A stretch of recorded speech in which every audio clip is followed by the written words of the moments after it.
ሰላም ጤና ይስጥልን ውድ የቃራሚ ሚዲያ ተከታታዮች፣ ለሰዓቱ ያጠናቀርናቸውን ወቅታዊና አዳዲስ መረጃዎች ወደ እናንተ የምናደርስ ይሆናል። አብራችሁን ቆዩ። አሸባሪው የህወሓት ቡድን በደሴ ከተማ የመብራት መስመሮችን ለማቋረጥና በከተማዋ በሚገኘው የጸጥታ ኃይል ላይ ማህበራዊና ኢኮኖሚያዊ ጫና ለማሳደር ማቀዱ ተደረሰበት።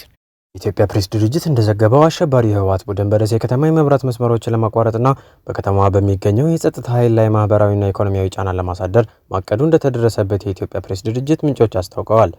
አሸባሪው ቡድን ደሴ ከተማን ኢላማው አድርጎ የሚያቀዳቸው በርካታ የጥፋት ስራዎች መኖራቸውን የሚታወቅ ነው ያሉት ምንጮቻችን በሁሉም ግንባሮች በጀግናው የመከላከያ ሰራዊታችን፣ አማራ ልዩ ኃይልና ሚሊሻ እንዲሁም ለህልውናቸው በተሰለፉ የክልል ወጣቶች የሚደርስበት ከባድ ኪሳራ ሩቅ እንደማያስኬደው ግልጽ ስለሆነለት የተለያዩ የሽብር ተግባሮችን አቅዶ ለመፈጸም እየተዘጋጀ መሆኑን ገልጸዋል።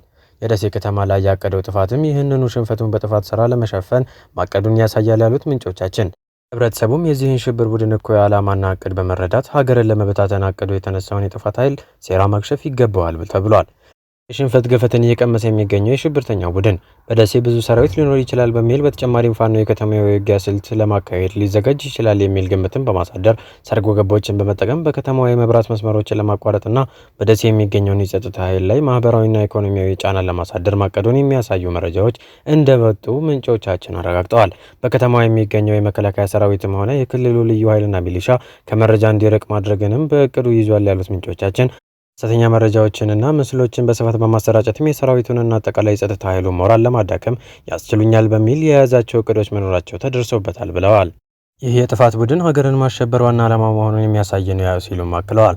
የአማራ ክልል ህዝብና መላው ኢትዮጵያውያን የሽብር ቡድኑ ህወሓት ያቀዳቸውን የማወናበጃና የህብረተሰቡን ኢኮኖሚና ማህበራዊ ተግባራት የማወክ እንቅስቃሴን ቀድሞ በመረዳት ሰርጎ ገቦችን በማጋለጥና አካባቢውን በንቃት በመጠበቅ እንደ እስካሁኑ ጠንካራ ደጀንነቱን አጠናክሮ እንዲቀጥል ጥሪ ቀርቧል።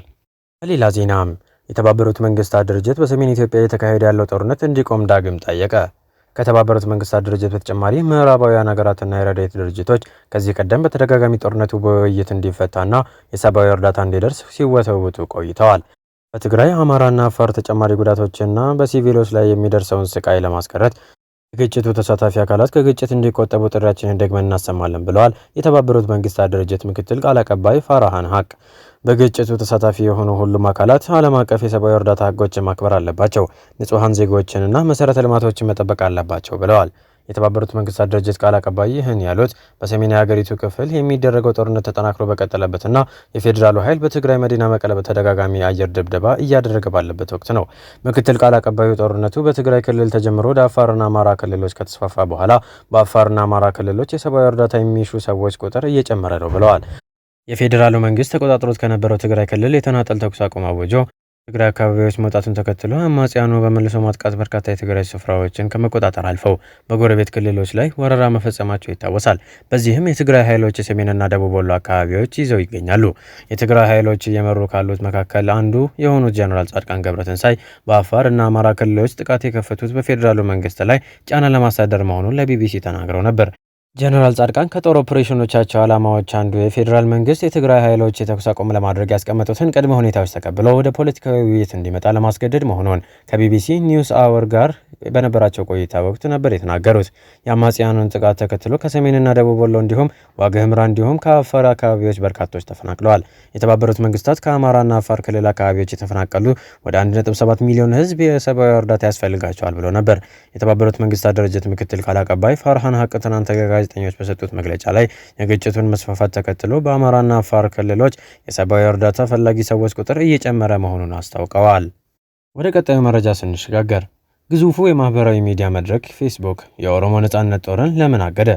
ፌስቡክ የኦሮሞ ነጻነት ጦርን ከፌስቡክ ያገድኩት አደገኛ ድርጅቶች በሚለው መመሪያው መሰረት እንደሆነ ገልጿል። የኦሮሞ ነጻነት ጦር ከፌስቡክ የታገደው አደገኛ ድርጅቶች በተለይ ደግሞ መንግስታዊ ያልሆኑ ሁከት ፈጣሪ አካላት በሚለው ፖሊሲ ስር ነው ሲሉ የኩባንያው ቃል አቀባይ ለቢቢሲ በኢሜይል በሰጡት ምላሽ አስታውቀዋል። የኢትዮጵያ መንግስት አሸባሪ ሲል የፈረጀውን የኦሮሞ ነጻነት ጦር በምዕራብ በመካከለኛውና በደቡብ ኦሮሚያ የትጥቅ እንቅስቃሴ የሚያደርግ ቡድን መሆኑ ይነገራል። የጦሩ ከፌስቡክ መታገድ ምን ማለት ነው? ፌስቡክ የኦሮሞ ነጻነት ጦርን ከፌስቡክ አግጃለሁ ማለት በኦሮሞ ነጻነት ጦር ወይም ጦሩን ወክለው የሚከፈቱ ወይም የተከፈቱ የፌስቡክ አካውንቶች እንዲኖሩ አይፈቅድም። ለዚህ ቡድን ድጋፍ የሚሰጥ ወይም ቡድኑ የሚፈጥረውን ሁከት የሚያወድስ ይዘት ከፌስቡክ የማህበራዊ ሚዲያ የትስስር መድረክ ላይ ይጠፋል። የፌስቡክ ቃል አቀባይ ኩባንያው ድርጅቶችን በተለያዩ ጎራ ከመፈረጁ በፊት ለጉዳዩ ቅርበት ካላቸው ባለሙያዎች ጋር ዝርዝር ስርዓቶችን እንደሚከተል ጨምሮ ገልጸዋል።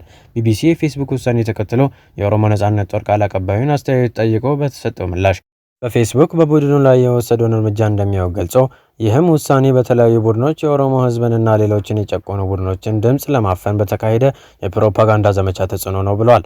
ጨምሮም በሀገሪቱ ውስጥ ያሉ ሌሎች የሰብአዊ መብት ጥሰትና ጭፍጨፋዎች የፈጸሙና ማስረጃ የሚቀርብባቸው ቡድኖች በነጻነት ፌስቡክን እየተጠቀሙ የኦሮሞ ነጻነት ጦርን በመሰረተ ቢስ ፕሮፓጋንዳ ማገድ የፌስቡክን ፖሊሲ ማን ተጽዕኖ እያደረገበት እንደሆነ ግልጽ ነው ብሏል።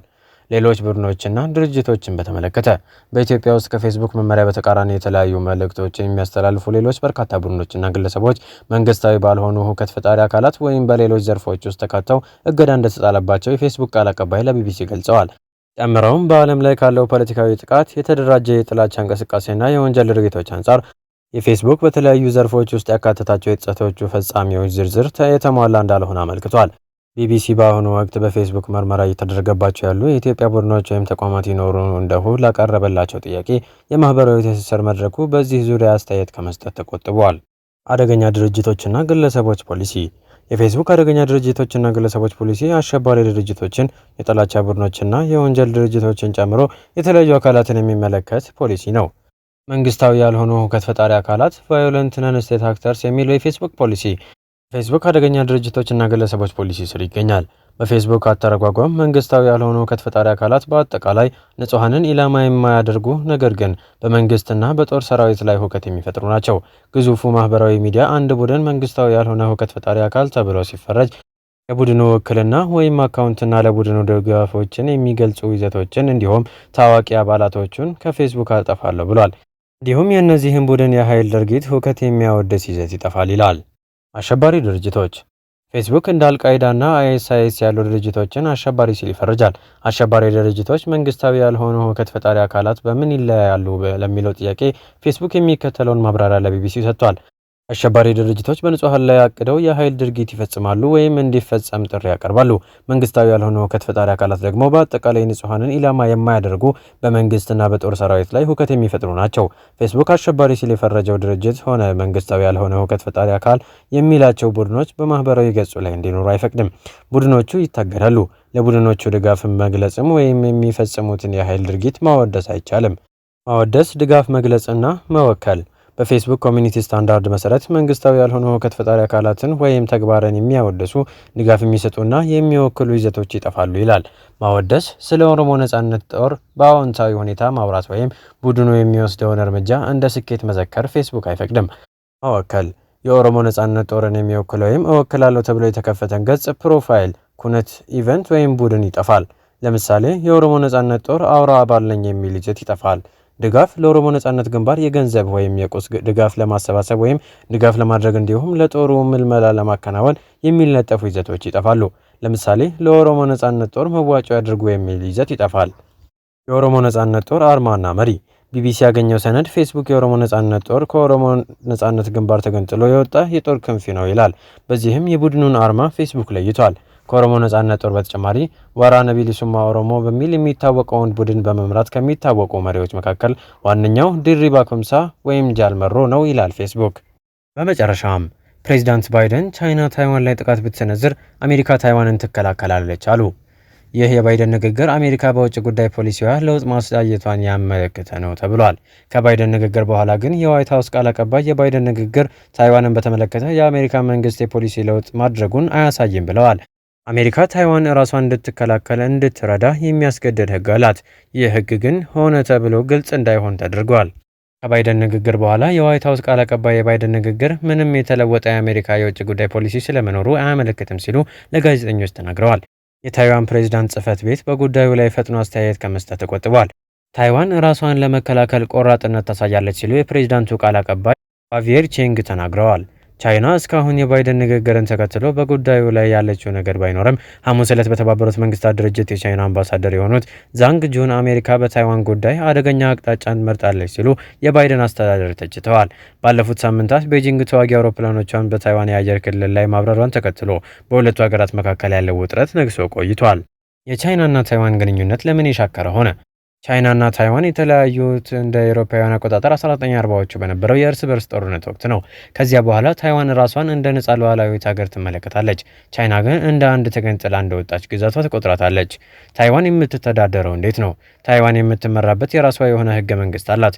በዴሞክራሲያዊ ምርጫ የተመረጡ መሪዎች አሏት። ከ300 ሺህ ያላነሰ የጦር ሰራዊት አባላትም አሏት። ለታይዋን ማን እውቅና ይሰጣል?